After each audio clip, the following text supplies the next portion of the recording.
Hawak ko ngayon ng timba. Oh, meron ako ngayon timba. At alam ba ninyo, ang timba, ito'y kailangan punuin. At hindi ito mapupuno kung hindi ninyo lalamnan o pupunuin. Oh. Ganon din sa inyong pagmamahalan bilang mag-asawa. Hindi magtatagal ang inyong pag-aasawa kung hindi ninyo pupunuin araw-araw ang inyong pagsasama ng malasakit, ng pag-unawa, at mga sakripisyong nararapat sa buhay may asawa. Hindi sapat ang pagmamahal ninyo noong kayo ay nagliligawan pa lamang. Kailangan itong dagdagan pa at alagaan yung pagmamahalan na naging inyong puhunan habang kayo ay magkasama bilang mag-asawa.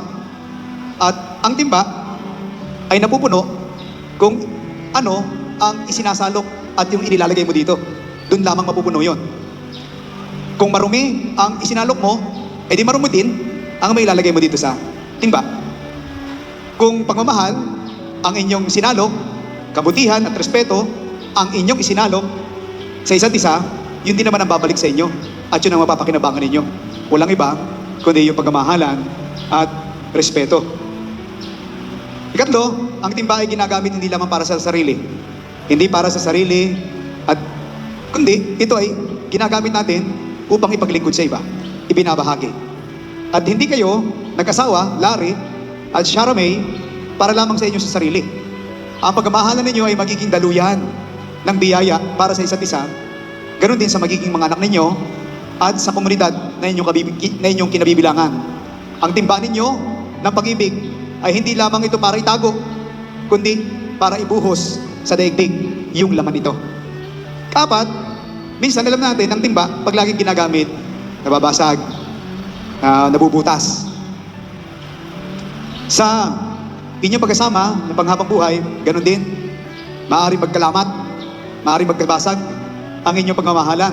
Magkakaroon ng tampuhan, problema sa pera, maaaring pagkakaiba ng ugali, hindi na matanggap yung masamang ugali na nakita.